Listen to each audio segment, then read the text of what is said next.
Good morning, Chuck. Thanks for joining me today. I appreciate you taking a few minutes to chat. How's your morning going?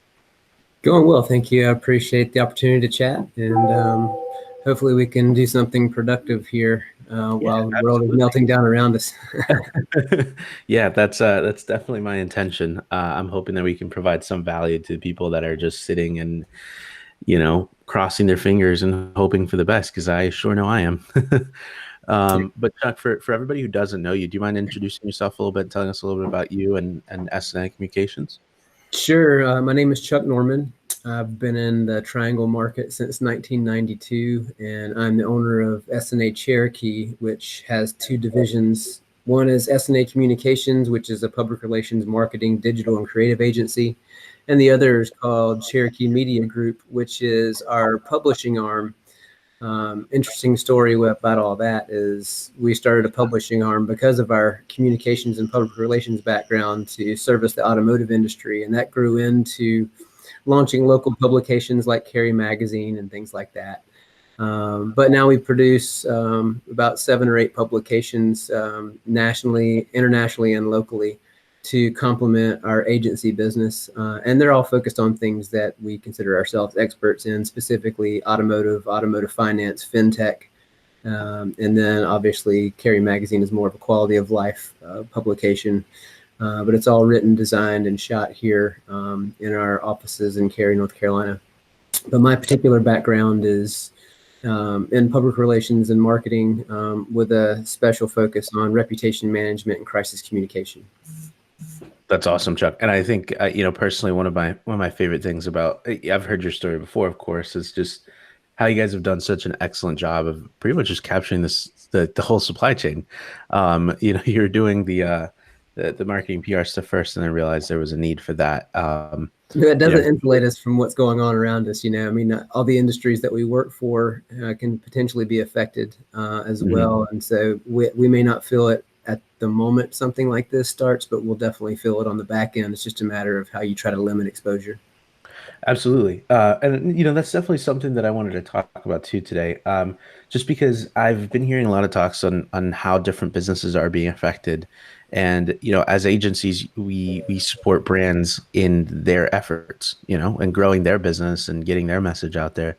And so a lot of marketers are talking about, oh, which industries are going to be able to weather the storm and be okay. But I mean, I kind of think everybody's going to in some way, shape, or form be affected, just not in the immediate sense. What do you think, Chuck?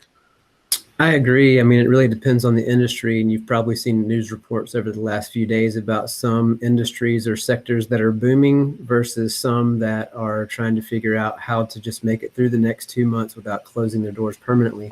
Some of the obvious answers are restaurants and bars. What are they doing to be creative, and especially those bars that don't have food service, so they can't even have the takeout service or a curbside service like some of those are doing to, not that those folks are going to be making money doing that, but what they're trying to do is limit the losses. So, somebody like a pizza place or, something like that, you may have seen one of the pizza places doing something creative where they're doing almost like an old school drive-in movie where you can eat and watch a movie in front of their spot. So you can still have that some of normal social activity, but do those things make up for the volume of business that they were getting when people could come in and sit down with their family? Of course not. But you look at other businesses like, some of the bourbon bars or other things around town, Dram and Draft, and Blind Barber, who only have drinks. Some of them have really no recourse, and they've gotten creative where Dram and Draft has opened from 2 to 8 p.m. every day during the week, and they're selling not only pre-mixed cocktails without the alcohol in them, so you can take them home and just add your own spirits, but they also have a pop-up market where they're selling food items and other things, vegetables and others, just to try to make a little bit of cash to keep their mortgage paid, let alone themselves, but those obligations that we don't have a choice but to pay. So I love the creativity there. I love what they're doing, but at the end of the day, it's still not going to be enough to save a lot of those businesses.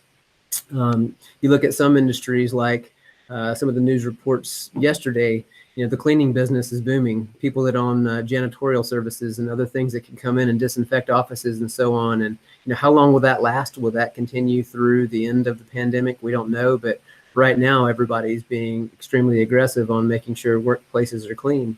You have other businesses like automotive repair and things like that that aren't required to close because they're considered essential business, but how many people will actually go out and take advantage of those services? So when you come back to businesses like ours, Luis, it's one of the first things that's always cut during a recession. We're going to cut back on marketing or PR or Right. advertising, and all of us have had to figure that out over the years. One of the things that I have done over the years has been very close to my industry, and becoming friends with people like you who do what I do not only strengthens what we're able to offer, but how we're able to offer it. And I recently just finished my year as chair of Counselors Academy, which is a group of about 400 agency owners across North America. And we all get together and talk about best practices for years. And some of the trends over the last couple of years were many of us started out as general service firms, servicing anyone and everyone in every industry, every vertical. And there's been a shift where people are focusing on a couple of different industries or even one and becoming experts in those industries. The debate is, we're good at what we do. We can apply our business model across any company's goals and objectives and help them make sure they meet those goals and objectives. Where others say, if you're not a specialist and know their business better than the companies you're working for, you're not going to be successful. And it really is 50-50 right down the middle from my perspective with the agencies that I've been leading through this group.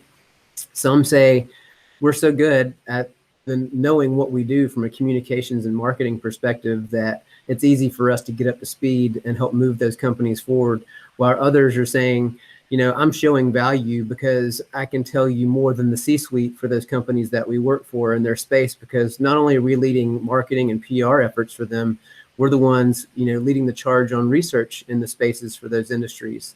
So, there's a lot of things that people are trying to do and have done since 2008 and 9, as we were, in the middle of the last recession, that, they chose to hang their hat on a certain method. But, I think everything is still in play, and you've just got to figure out what's right for you and your business, based on size, where you are in the country, and the types of industry that you service. Definitely. Yeah, 100% agree. Chuck, what are your thoughts on, say you are one of those PR agencies that did find a niche and a specialty in a specific industry, and you happen to choose, an industry like the restaurant hospitality industry. With the way things are going now and the fact that there really isn't necessarily an end in sight, nobody really knows for sure when this is going to end. Do you think a lot of those agencies are just going to have to pause, or do you think they're going to be forced to pivot into new industries? Just like you were saying that technically they could apply the expertise that they have to other industries.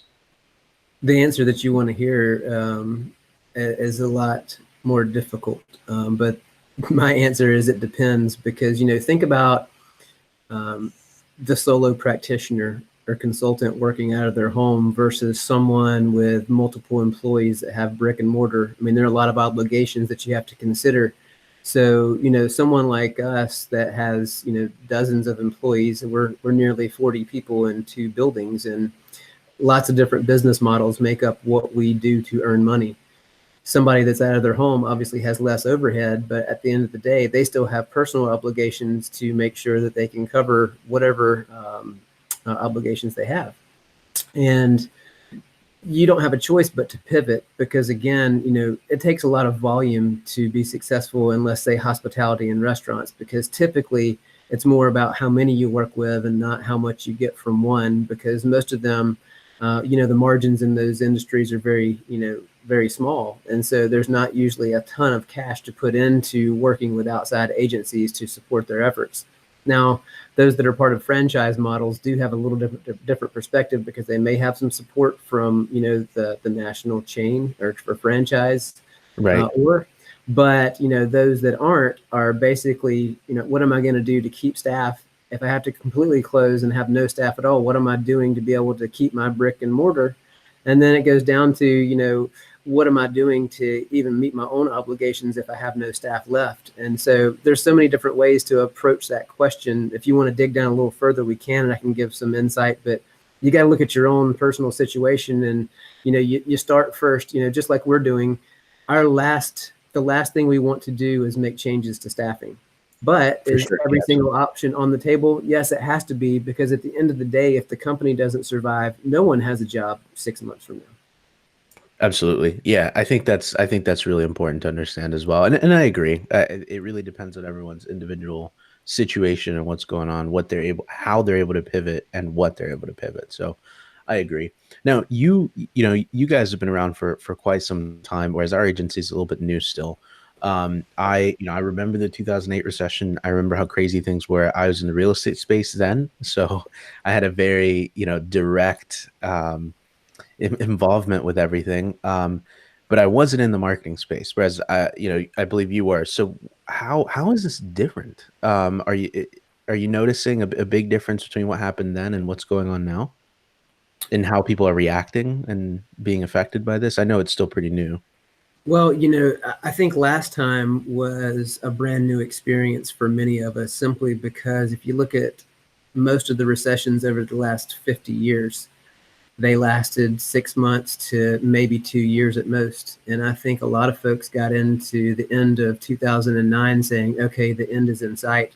And then 2010 came along and it was still here. 2011 came along, it was still here. 2012 came along and it was just starting to break. So most of us that had experience in these previous recessions thought, we'll hang on to people, we'll take on a little debt, we'll keep people employed, we'll still offer all the same things we did, benefits, 401k, yada, yada, yada. Um, my personal story is, we were $500,000 in debt by the time we realized that it wasn't going to end in a couple of years, because we thought it was wise of us to support our people and make it through that.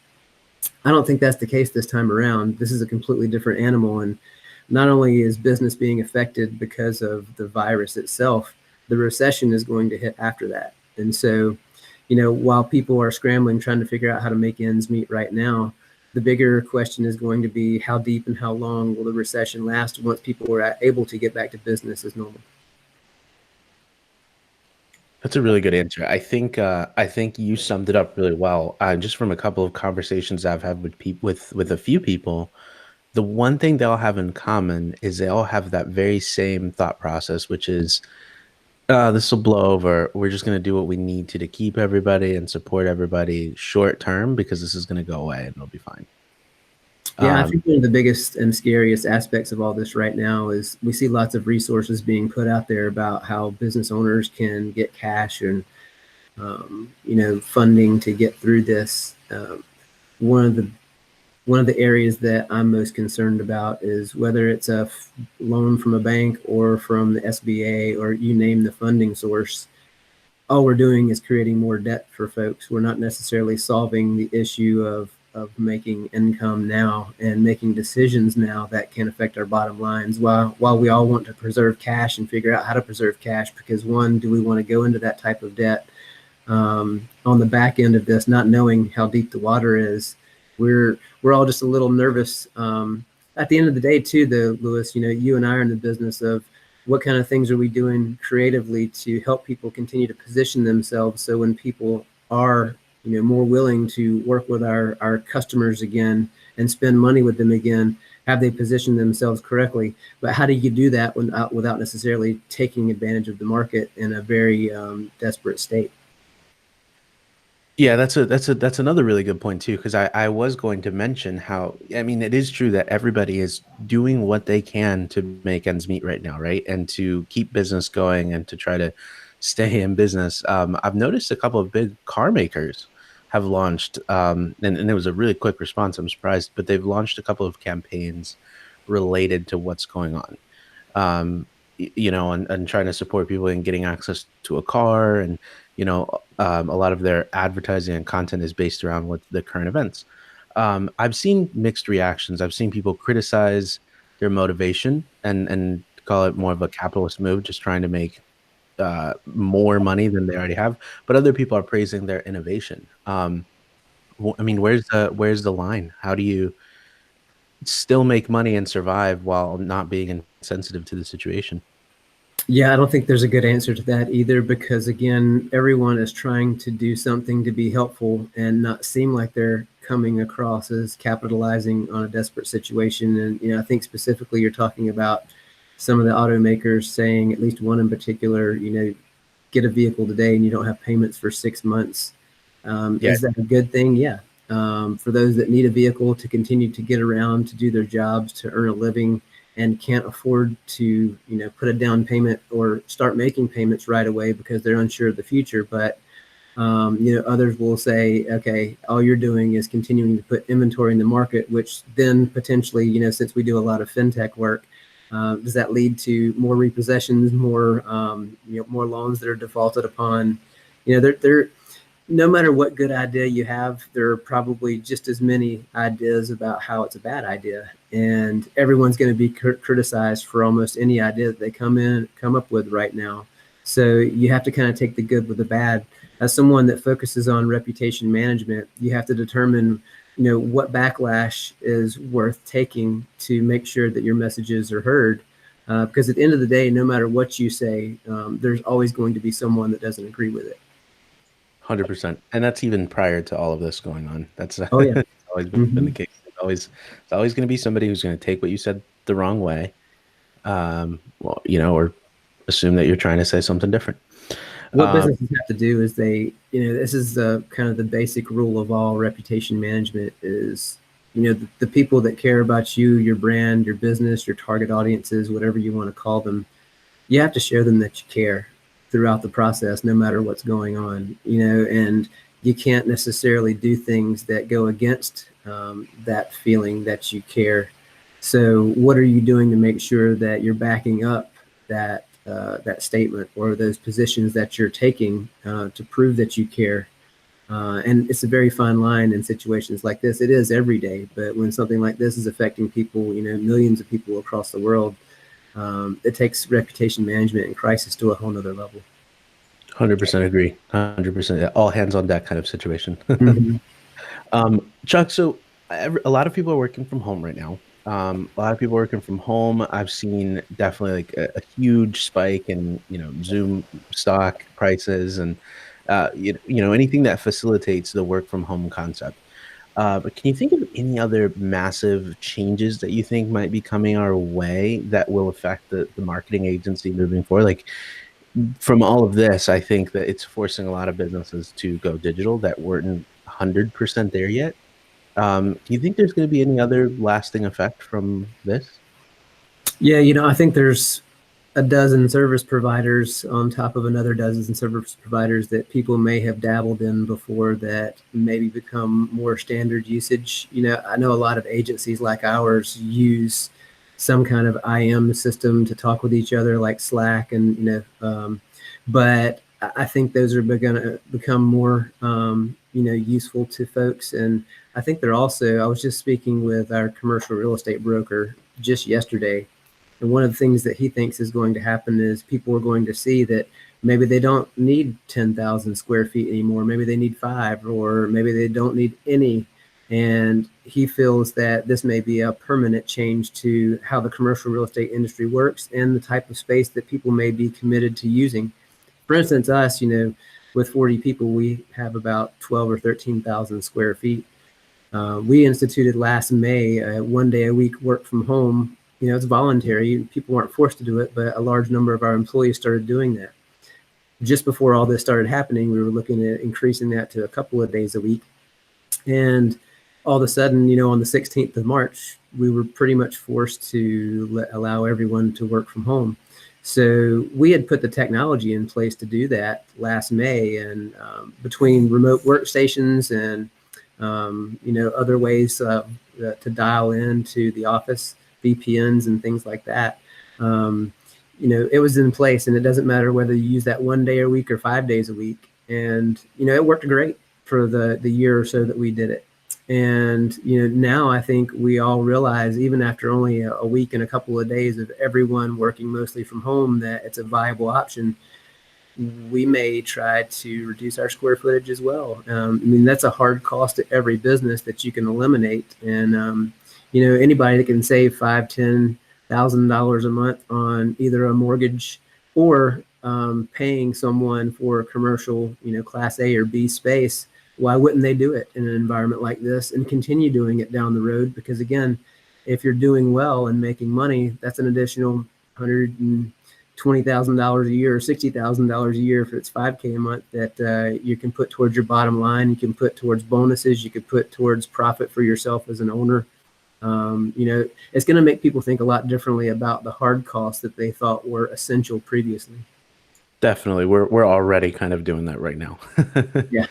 Just doing a little audit of where the money is going and whether or not it truly really needed to go there. So yeah, I can see, businesses, 5 different businesses that needed 5 or 10,000 square feet before, all going together and building a commercial space that fits their needs and all taking a small portion of it for themselves so they can still have a presence. But I think shared space is probably the new future, not just the WeWork type spaces or the HQ type spaces, but businesses coming together with different industry perspectives that complement one another. Maybe PR, marketing, and digital agency, and a law firm, and a CPA, and so on. So there's no competition within the building, but you're all benefiting from the brick and mortar. that's a really cool concept. Yeah, I agree. If anybody's listening and has the capital, let's do it. Interesting, Chuck. I mean, this has been super valuable. I don't want to take up a ton of your time. So, is there any other last, bits of advice?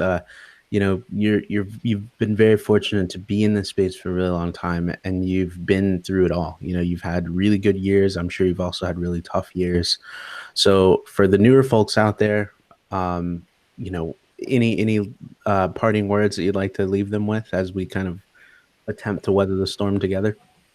I mean, just stick to what you're doing. You became an entrepreneur because you had the guts to do it. Not everyone has the guts to do it. I have some very talented people that work for me and for the company, but they're just not risk takers. And it takes a risk taker, someone that won't give up when it gets hard, to keep a business in business and successful. The other thing I would say is you really have to think every day about how you're approaching business. And I would say, no 2 years are the same. And you're going to have bad years, even when there are good years from an economic perspective around you. For instance, 2018 was probably one of my worst years in a long time, even though the economy was good. Last year was the best year I've ever had. And no matter what, you keep prospecting and working on your business development plans, no matter what that is, because you just don't know when all the cards are going to fall at the same time, positively or negatively. And it's just like the stock market and your 401k. You don't look at it every day. It's for the long haul. So look at this as a marathon and not a sprint. And make sure that you've accounted for those bad years, because they're gonna pop up. But those good years are not the year to go out and spend all the money that you've made. It's to create a rating aid fund for the next time there's an unexpected event like this. Because the one thing that we can always guarantee is that we don't know what's going to happen. That's 100% true. That's 100% true. Great advice, Chuck. Lastly, where can people learn more about your company? Sure. So you can go to S&A and that'll be an entry point for both divisions, Cherokee Media Group or S&A Communications. Or if you're just interested in the agency itself, it's SACommunications.com.